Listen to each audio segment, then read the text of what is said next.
जो उपस्थित है हमारे जिलाध्यक्ष सैयद मुजीब जी, हमारे उम्मीदवार नाजिम सर, शाहरुख भाई और नाजिम भाई, आपको ये कहना चाहूँगा कि अपने यहाँ जो चुनाव है, ये चुनाव 2021 में होने थे। ये 4 साल चुनाव, जैसे 9 साल के बाद ये चुनाव आए 2016 के बाद।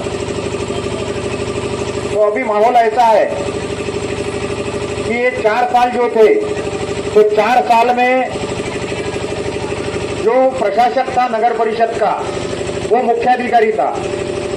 मुख्याधिकारी मतलब जो कलेक्टर के अधीनस्थ रहता, कलेक्टर अधीनस्थ रहता मुख्यमंत्री के। यहाँ जो भी प्रॉब्लम हुए तो जो सरकार वहाँ पे थी वो मुख्यमंत्री के अंडर चलती थी, वो बोलता था वैसे यहाँ का सीओ करता था। और ये स्थानिक स्वराज्य जो है, लोकल बॉडी जो है, नगर पालिका है, वो इसलिए है कि हमारे गांव में हम सरकार है।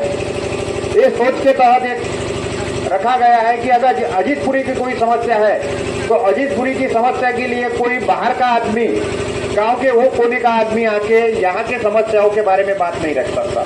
यहाँ का सुख दुख दर्द जो है उससे जिससे दोनों जो है ये बिरादरी से आते हैं, अजीतपुरी से आते हैं। अजीतपुरी का चप्पा चप्पा उनको मालूम है और वो समय भी दे सकते हैं। हमारे सामने, उनके सामने मुश्किलें है चुनाव में, क्योंकि जो पार्टियों के साथ हम लड़ रहे हैं वो पार्टियां बहुत बड़ी पार्टी है। वो पार्टी जो है वो पैसों से, रुतबे से भले बड़े होंगे, लेकिन जो अवाम कर सकती है वो कोई पैसे वाला नहीं कर सकता। हमारे सामने मुश्किलें है। हमारे उम्मीदवारों के पास पैसे कम है, लेकिन लोगों के जो ताकत है वो ताकत के बारे में उनके आसपास भी कोई नहीं आएगा।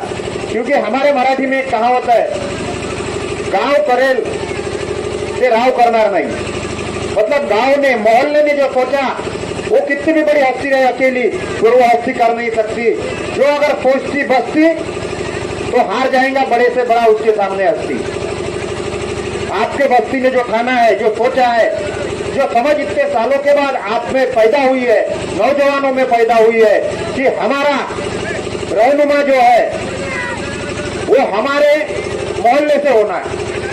और वही हिसाब से आप लोगों से सब मिलके, बातें करके, सोच के, समझ के, ये आपके चुनाव से चुने गए उम्मीदवार है। ये उम्मीदवार आपको बाहर से मिले हुए नहीं कि पार्टी ने दिए है। ये उम्मीदवार आप लेके आए थे हमारे अध्यक्ष साहब के पास, और आपसे लाए हुए उम्मीदवार को हमने सीट दी हुई है। इसलिए ये आपकी जिम्मेदारी भी है और आपकी इज्जत का सवाल भी है कि आपके मोहल्ले के, आपके भाई लोग अगर चुनाव में खड़े हैं तो आप साथ किसका देंगे? अपने भाई लोगों का देंगे ना। तो मैं चाहता हूं कि हमारे जो उम्मीदवार है, रुखसाना बानो शेख नाजिम बटन नंबर 4 और मोहम्मद शाहरुख मोहम्मद कलाम बटन नंबर 6, तो ये जो मुश्किलों भरा हमारा अभी सफर चालू है, तो एक शेर कहना चाहूंगा, मुश्किलों में भाग जाना आसान होता है। मुश्किलों में भाग जाना आसान होता है, हर पल जिंदगी का इम्तिहान लेता है। मुश्किलों में भाग जाना आसान होता है, हर पल जिंदगी का इम्तिहान लेता है। डरने वालों को कुछ नहीं मिलता इस जहां में, डरने वालों को कुछ नहीं मिलता इस जहां में। लड़ने वालों के कदमों में जहान होता है, लड़ने वालों के कदमों में जहान होता है। मैं 2 से 3 मुद्दों पर बात करूंगा। यहाँ पे हमारे बाकी उम्मीदवार भी आए, हमारे बड़े जैसे ज्येष्ठ नेता रहीम भाई, ये कोई पहचान के मोहताज नहीं है। पूरे गांव में रहीम भाई को पहचानने वाला बुजुर्ग से बुजुर्ग और बच्चे से बच्चा है। ये एक चलते फिरते शख्सियत है कि गांव के हर कोने में जाएंगे तो चाचा, मामू सब इनके ताल्लुक से जुड़े हुए हैं। ये हमारी एक जनता ने चुने हुए उम्मीदवार है। तो 2 मुद्दों से बात करूंगा। एक सर ने एक बात छेड़ी हुई है कि जो FIR बोलो, NRC बोलो, मुस्लिम भाई जो है ये सब 1 क्विंटल का बोरा उठाने में हिचकिचाते नहीं। लेकिन कागज के बारे में ऐसा है कि एक कागज देखेंगे तो वो मायूस हो जाते, क्योंकि कागजों का जो संबंध है, आपको अगर बोला कि एक आधा कटला है वो लेके तुमको 10 किलोमीटर जाना है भरा हुआ, आप बोलेंगे मैं 15 किलोमीटर चल जाऊंगा। लेकिन कागज के बारे में अपने लोगों की समझ थोड़ी कम है, क्योंकि पढ़ाई के मामले में वो लोग पढ़े हुए नहीं है, आप लोग जो है, क्योंकि पढ़ने का मौका आप लोगों को मिला ही नहीं है। ये दूसरी तीसरी पीढ़ी होंगी, ये बच्चे होंगे जो पढ़ रहे हैं। इसके पहले की जो पीढ़ी होगी उनको अलिफ लिखना जो कुछ भी है वो सिर्फ थोड़ी थोड़ी आती होंगी, क्योंकि पढ़ने के लिए उनको चांस मिला नहीं। आज हमारी जिम्मेदारी है कि हमारे बच्चे जो पढ़ रहे हैं उनको अच्छी से अच्छी तालीम मिले। तो एक समस्या अभी देश में आई हुई है। 12 मार्च 2025 को एक जीआर आया था। उसके पहले क्या था, मेरा 1987 के पहले अगर 81-82 का जन्म है और मेरे पास वो जन्म दाखला नहीं है, जन्म की नोंद नगर परिषद में नहीं है, तो मैं क्या करता था, उनके पास से एक प्रमाण पत्र लेता था कि रिकॉर्ड नॉट फाउंडेड, वो रिकॉर्ड मिला हुआ नहीं है, इसलिए हम प्रमाणित करते हैं। फिर वो ले जाके मैं जेएमएफसी कोर्ट में वो हाजिर करता था, उसको थोड़ा खर्चा लगा के एक ऑर्डर करता था, लेता था उनसे। वो ऑर्डर लाके एक तारीख यहाँ नोंद हो जाती थी जिसमें मेरी जन्म तारीख लिखी जाती थी और वो जैसे गवर्नमेंट की तरफ से दी हुई रहती थी। अब ये सिस्टम खत्म हो गया। अब आपको ये पावर दिया हुआ है जेएमएफसी का, कोर्ट का पावर फडणवीस सरकार ने दिया हुआ है एसडीओ को, और एसडीओ के ऊपर राजकीय लोगों के प्रेशर रहते हैं। जो फडणवीस ने जीआर निकाला 12 मार्च 2025 का, उसमें क्या बोला हुआ है कि आपके 12 तरह के डॉक्यूमेंट लगेंगे। आपका जन्म हुआ, अगर आप भाड़े के घर में रहते तो वो घर मालिक की आपको सहमति लगेगी, उसका स्टैंप लगेगा। जो दवाखाने में आपका जन्म हुआ 1980 में, 1975 में, 71 में, आज जो लोग 40 के हैं, 50 के हैं, 35 के हैं, उनके अगर जन्म दाखले मिल नहीं रहे, और ज्यादातर इसमें ऐसा है, दिक्कतें ऐसी आते कि एक आधी हमारी बहन रहती, वो शादी होने के बाद जब उसको कोई बच्चा हो जाता तो सरकारी दवाखाने में गड़बड़ में, एक तो मुस्लिम समाज में कहता है कि समय पर सरकारी दवाखाने में लेके गए, वहाँ वो बच्ची ने एक आधे बच्चे को जन्म दे दिया। अब वो जो जन्म देने वाली लड़की है उसका नाम रुखसाना है। अब वो सब गड़बड़ में रहते वहाँ पे, और डॉक्टर पूछ लेता वहाँ पे लिखने वाला कि बच्ची का नाम क्या है, माँ का नाम क्या है। तो जो बुजुर्ग औरतें रहती, जो रहती, वो उसको रुखसाना को रुखी रुखी करके बोलते, तो वो लिख देते रुखी। फिर वहाँ से 30 साल के बाद, 35 साल के बाद जब तुम जाएंगे रुखसाना का आधार कार्ड लेके, उसके शौहर का आधार कार्ड लेके, वहाँ लिखा हुआ है रुखी, वो बोले कोई रुखी नाम का यहाँ पे है ही नहीं, रुखी है, रुखसाना का जन्म, किसी बच्चे को जन्म ही नहीं दिया। तो फिर वो मामले में वो बच्चा 1987-90 में जो पैदा हुआ तो उसका जन्म दाखला बनना मुश्किल है। फिर उसके लिए क्या लगेगा, ये सब जो काम जो गिरते वो नगर परिषद में गिरते हैं। आज कल मैं नगर परिषद में गया था, मैंने 5-6 फॉर्म भरे, वहां पे कुछ लोगों के आए थे, वहां फॉर्म भरने के लिए भी कोई नहीं।